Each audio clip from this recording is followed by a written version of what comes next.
तो पहले बात करते हैं चंबा के हत्याकांड की, जिसकी गूंज आज भी हिमाचल प्रदेश में सुनाई दे रही है। चंबा हत्याकांड के बाद से बीजेपी कांग्रेस पर हमलावर है और बीजेपी ने प्रदर्शन भी करना शुरू कर दिया है। दरअसल हिमाचल के सभी जिलों में बीजेपी ने प्रदर्शन किया है। यहां तक कि युवक की हत्या के बाद से सवाल भी पूछे जा रहे हैं। आक्रोश बना हुआ हिमाचल से सामने आई है प्रदर्शन की अलग अलग तस्वीरें। बीजेपी कार्यकर्ताओं ने राज्यपाल को ज्ञापन भी सौंपा है। बीजेपी कार्यकर्ताओं ने ज्ञापन भेजकर मामले पर चिंता जताई है। आप जानते हैं कि एनआईए की जांच की मांग उठाई है जयराम ठाकुर ने, और अब क्या हो रहा है? अब हो रहा है कि बीजेपी इस पर प्रोटेस्ट कर रही है। ये भी कह रही है कि जो मामला है वो बहुत चिंताजनक मामला है। इस मामले पर बीजेपी की पूरी नजर तो बनी हुई है, लेकिन कांग्रेस सरकार भी कोशिश कर रही है हिमाचल प्रदेश में कि इस मामले को लेकर जांच बहुत तेजी से आगे बढ़ाकर जवाब दिया जाए बीजेपी को। तस्वीरें हम आपको अब दिखा रहे हैं जहां पर बीजेपी के कार्यकर्ता नेता प्रोटेस्ट करते नजर आ रहे हैं। अलग अलग जिलों से ये तस्वीरें सामने आई हैं। चंबा में एक युवक जिसका नाम मनोहर था, उसकी हत्या कर दी गई, निर्मम हत्या, जिसकी 8 टुकड़े किए गए, ये जानकारी मिली थी। ये आरोपियों पर लगाए गए थे कि हत्या कर शव के टुकड़े कर दिए गए थे और नाले में फेंक दिए गए थे।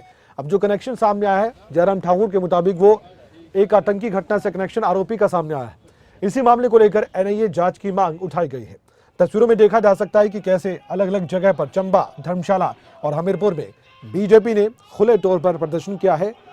प्रदर्शन में काफी लोग जुटे थे, बीजेपी के कार्यकर्ता जुटे और फिर वही सवाल पूछे गए जो सवाल जयराम ठाकुर नेता प्रतिपक्ष पूछ रहे हैं। हिमाचल प्रदेश के पूर्व मुख्यमंत्री हैं जयराम ठाकुर, उन्होंने ये सवाल भी पूछे हैं फिर से कि एनआईए जांच की जो मांग उन्होंने उठाई है इस पर सरकार क्या सोचती है। मनोज धीमान हमारे साथ ज्यादा जानकारी के लिए हमारे ब्यूरो कांगड़ा से जुड़ चुके हैं हमारे साथ। मनोज, बीजेपी प्रोटेस्ट कर रही है या राजनीति? ये सवाल जरूर कांग्रेस के नेता पूछेंगे। इससे पहले भी कहा गया कि इस मामले पर राजनीति ना हो बल्कि संवेदनशील मामला है, जनता से शांति की अपील बनाए रखने की बात होनी चाहिए। ये प्रोटेस्ट क्यों? ये सवाल कांग्रेस के नेता भी पूछ रहे हैं। ऐसे में प्रोटेस्ट कहां कहां पर कैसे हुए हैं और क्या कह रहे हैं बीजेपी के नेता इस प्रोटेस्ट को करके?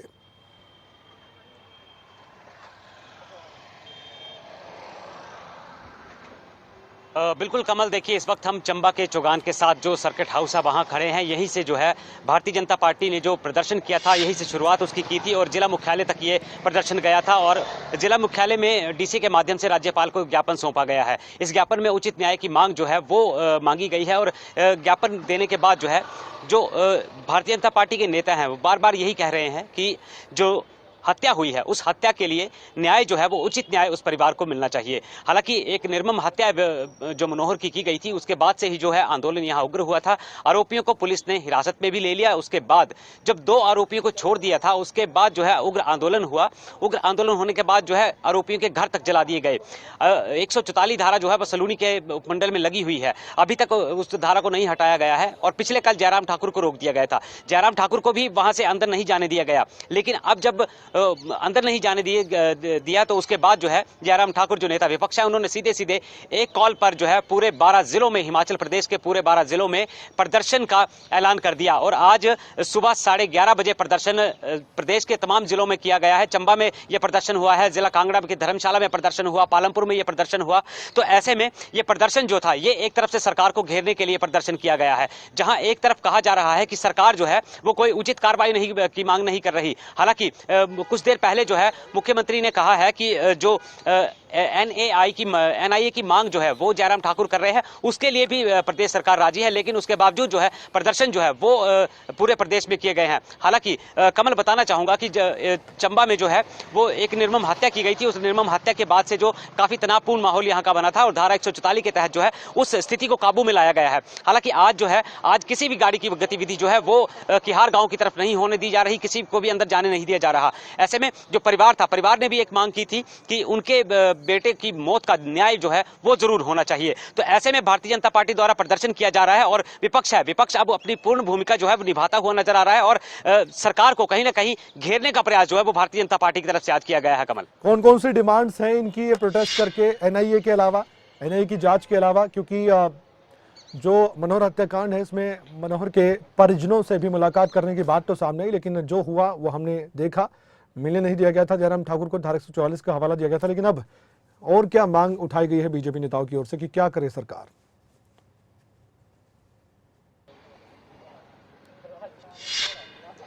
बिल्कुल कमल, देखिए मनोहर हत्याकांड के बाद से ये सारा मामला उत्पन्न हुआ है और भारतीय जनता पार्टी की मुख्य मांग यही रह रही है कि जो 5 लाख रुपए मुआवजा जो है, जो भारतीय जनता पार्टी ने पीड़ित परिवार को दिया है, तो सरकार ने अभी तक क्या दिया, सरकार ने उचित मुआवजा क्यों नहीं उनको दिया, और सरकार की तरफ से कोई भी बड़ा नेता या आला कमान से कोई बड़ी हस्ती जो है वो उस परिवार के घर क्यों नहीं पहुंची है। हालांकि ये एक मांग रहती है। दूसरी मांग ये है कि जो जिस तरह से निर्मम हत्या हुई है, इस तरह से कोई और हत्या जिला चंबा में ना हो, हिमाचल प्रदेश में कोई ऐसी घटना ना हो, इसके लिए भी पुख्ता जो है वो इंतजाम किए जाएं ताकि ऐसी घटनाएं दोबारा ना हो। और बड़ी मांग तो इनकी ये है कि जो आरोपी है उसके खिलाफ कड़ी से कड़ी कार्रवाई जो है वो अमल में लाई जाए, जिसके लिए जो पुलिस को फ्री हैंड छोड़ देना चाहिए। तो कहीं ना कहीं भाजपा जो है अब इस मुद्दे को भुनाना चाहती है और एक राजनीतिक टूल जो है ये मुद्दा पकड़ता हुआ जा रहा है, क्योंकि लगातार दोनों पक्ष और विपक्ष आमने सामने भी होते हुए नजर आ रहे हैं, बयानबाजी लगातार जारी है। तो अब भारतीय जनता पार्टी ने जो है वो बयान दिया है कि अगर सरकार इस मामले से जाग जाती है और उनके विधायक जाग जाते हैं तो भारतीय जनता पार्टी इस पूरी जांच में जो है सरकार का सहयोग भी करेगी। धन्यवाद, आपने जानकारी दी इस पूरे मामले को लेकर और बताया है कि बीजेपी अब क्या कर रही है। सब कुछ देखा जा रहा है, प्रोटेस्ट किया जा रहा है, लेकिन हिमाचल के नेता प्रतिपक्ष जयराम ठाकुर पहले से ही मुखर है इस पूरे मामले को लेकर। उन्होंने एनआईए जांच की मांग उठाई थी।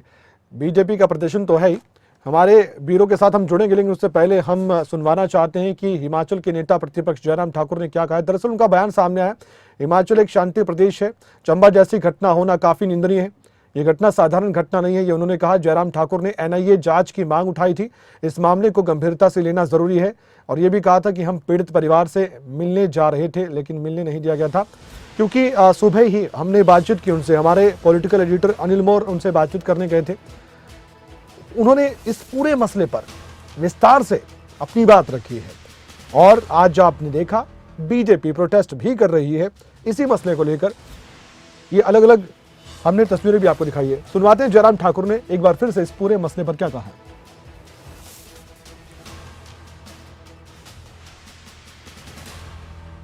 ज्वलंत मुद्दे की बात कर लेते हैं तो हिमाचल प्रदेश बड़ा शांत सा इलाका है, बड़ा शांत स्टेट है। अब धारा 144 लगी है। चंबा में जो देखने को मिला, जो एक जघन्य हत्याकांड हुआ, आप भी गए थे वहाँ पर, आपने एनआईए की जांच की मांग की है। आपको क्या लगता है कि जो हिमाचल पुलिस है इस पूरे के पूरे मामले की जांच करने में सक्षम नहीं मानते? घटना सामान्य घटना नहीं है और ऐसी घटनाओं को अंजाम देने वाला आदमी, वो उसकी पृष्ठभूमि को जानना जरूरी है। क्या वो मानसिक रूप से विक्षिप्त है? अगर नहीं है तो उसका इस तरह उसकी क्रूरता का एक देखिए, कटर से बॉडी को 8 हिस्से में काटा गया है और उसके बाद उसको फेंक दिया गया, तो उसको सामान्य बात नहीं कहा जा सकता है। और दूसरी बात तो हमने उसमें एनआईए की बात कर रहे हैं क्योंकि अब उसमें बहुत सारी कड़ियां जुड़ती जा रही हैं। लोग उसके बारे में बोल रहे हैं कि ये ऐसा करता था, बहुत सारी सरकारी ज़मीन पर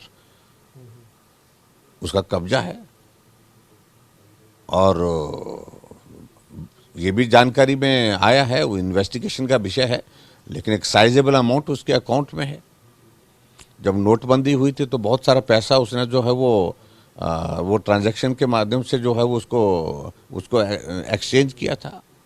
तो ये सारी चीज़ों को लेकर के इन्वेस्टिगेट करना चाहिए। मामले की गंभीरता को देखते हुए एनआईए की जांच जरूरी है।